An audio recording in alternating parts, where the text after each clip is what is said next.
Selamat pagi semuanya, salam sejahtera bagi kita semua. Perkenalkan, nama saya Tesi Wanita Kristia dengan NIM 20104171119, kelas A1 Manajemen Mata Kuliah Manajemen Pemasaran 2, dosen pengampu Bapak Adi Mursalin, SEMM. Pada video kali ini saya akan membacakan ringkasan yaitu tentang memahami strategi produk dan pengembangannya. Pengertian pengembangan produk. Pengembangan produk merupakan sebuah proses dan strategi yang perlu dilakukan oleh suatu perusahaan dalam mengembangkan suatu produk. Hal yang perlu dilakukan dalam mengembangkan suatu produk yaitu memperbaiki produk yang lama atau menambahkan kegunaan produk tersebut kepada target pasar. Ini artinya, kamu perlu menyajikan unsur-unsur baru yang dapat memikat hati pelanggan. Berikut ini adalah pengertian pengembangan produk menurut beberapa sumber buku. Yang pertama menurut Jiptono 2008. Ia mengungkapkan bahwa pengembangan produk merupakan sebuah strategi untuk produk baru, seperti produk yang disempurnakan, produk orisinil, produk modifikasi, dan juga brand baru yang dikembangkan dengan cara riset dan juga pengembangan. Yang kedua menurut Armstrong dan Kotler 2008. Pengembangan produk adalah strategi untuk menumbuhkan perusahaan dengan cara menawarkan modifikasi produk atau produk baru ke target pasar yang sudah ditentukan. Pengembangan produk tersebut dilakukan terhadap produk fisik dan memastikan bahwa ide produk yang sudah ada dapat diubah menjadi sebuah produk baru yang lebih efektif.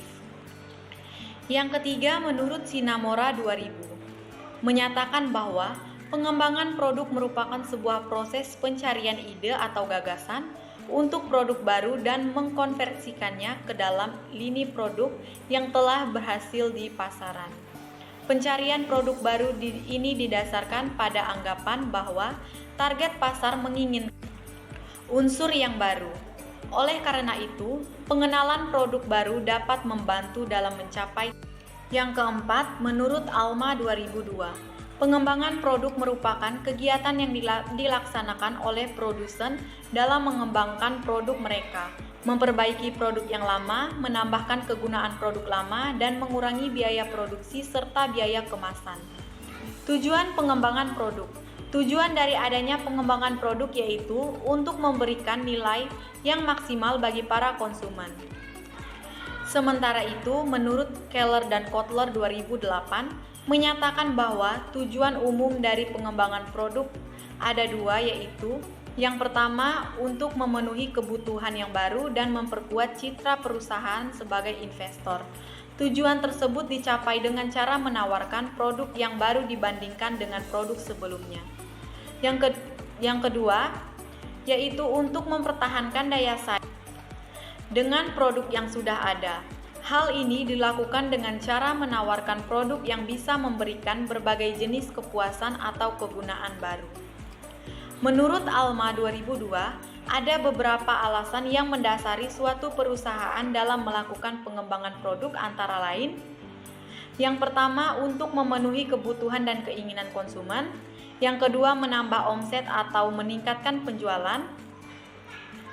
Yang ketiga, untuk mendayagunakan sumber produksi. Yang keempat, memenangkan persaingan dengan produk yang sudah ada. Yang kelima, meningkatkan profit dengan cara menggunakan bahan yang sama.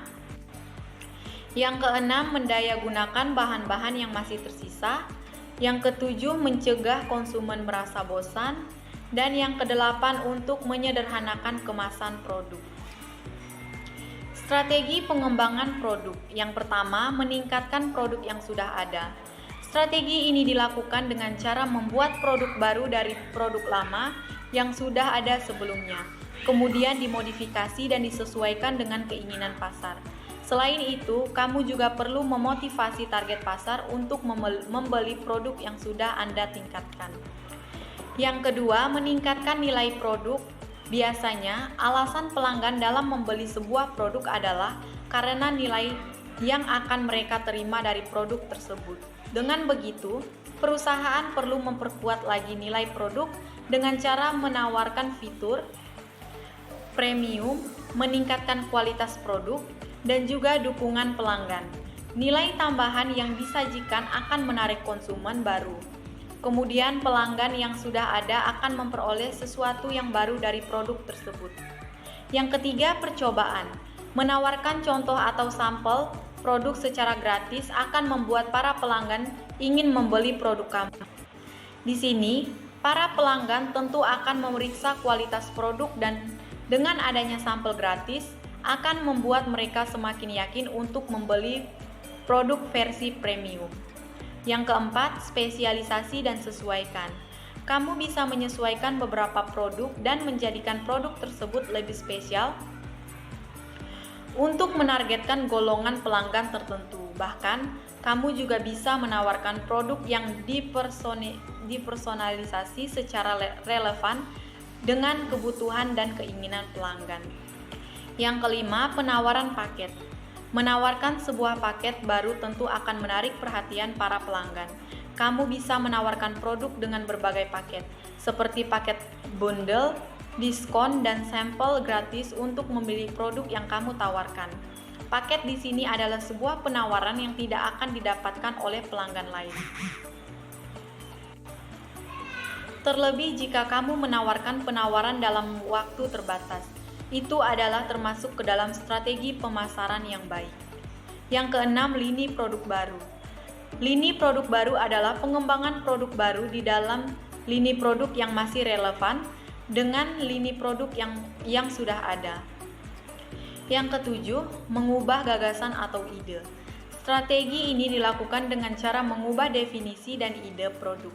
Contohnya, ketika kamu membuat produk baru, namun target pasar tidak menanggapi tawaran tersebut, maka kamu perlu melakukan riset pasar dan mencari tahu keinginan serta kebutuhan pelanggan yang sesuai.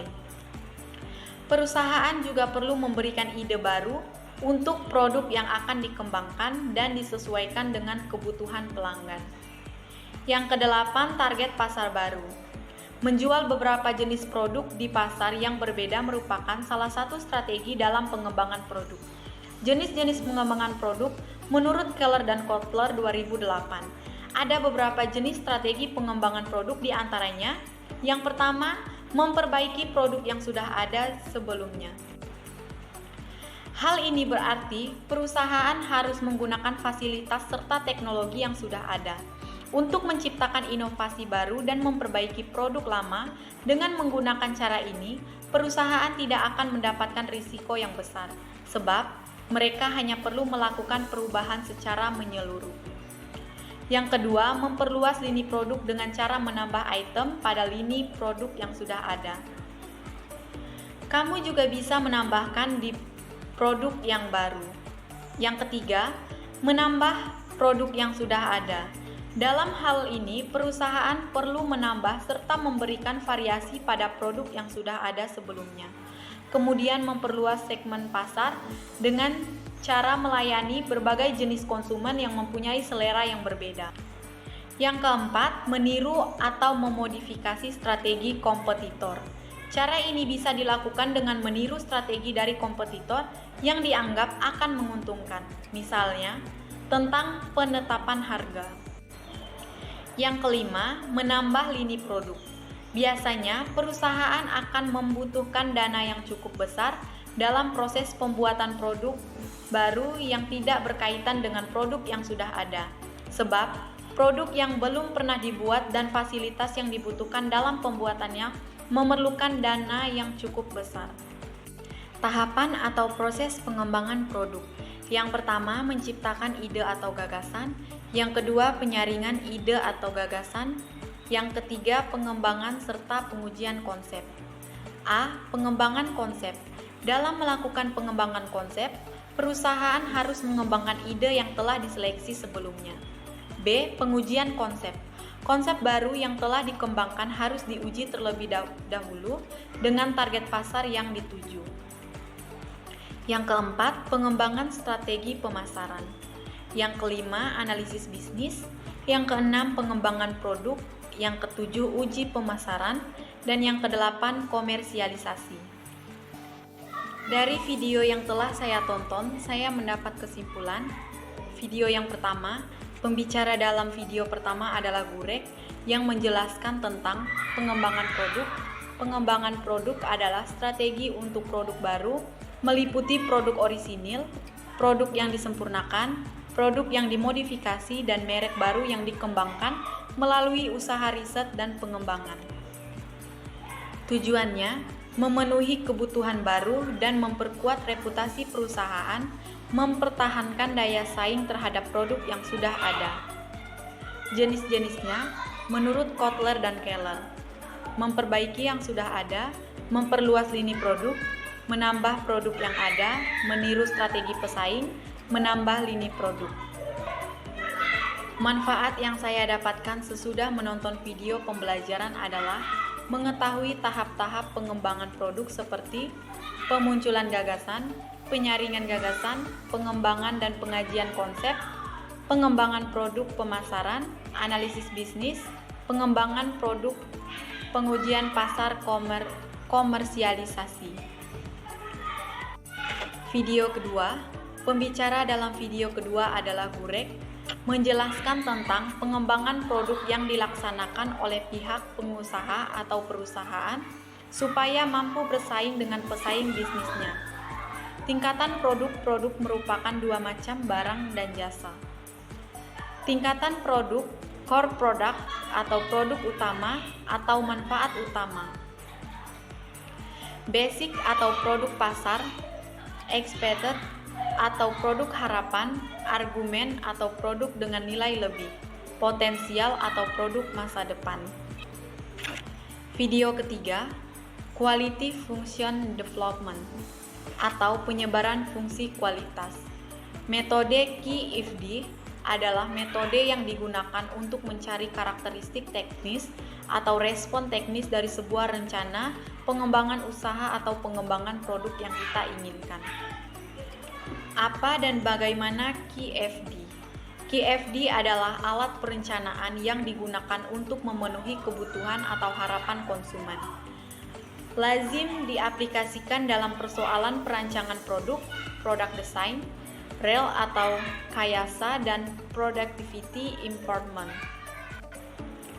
QFD mengubah customer needs dan menjadikannya sebuah technical parameters dan rencana-rencana target technical, fase QFD dan 4. Fase QFD ada 4. Yang pertama, product planning, part development, process planning, production planning. House of Quality adalah sebuah matriks yang digunakan untuk menerjemahkan kebutuhan konsumen ke dalam karakteristik desain produk.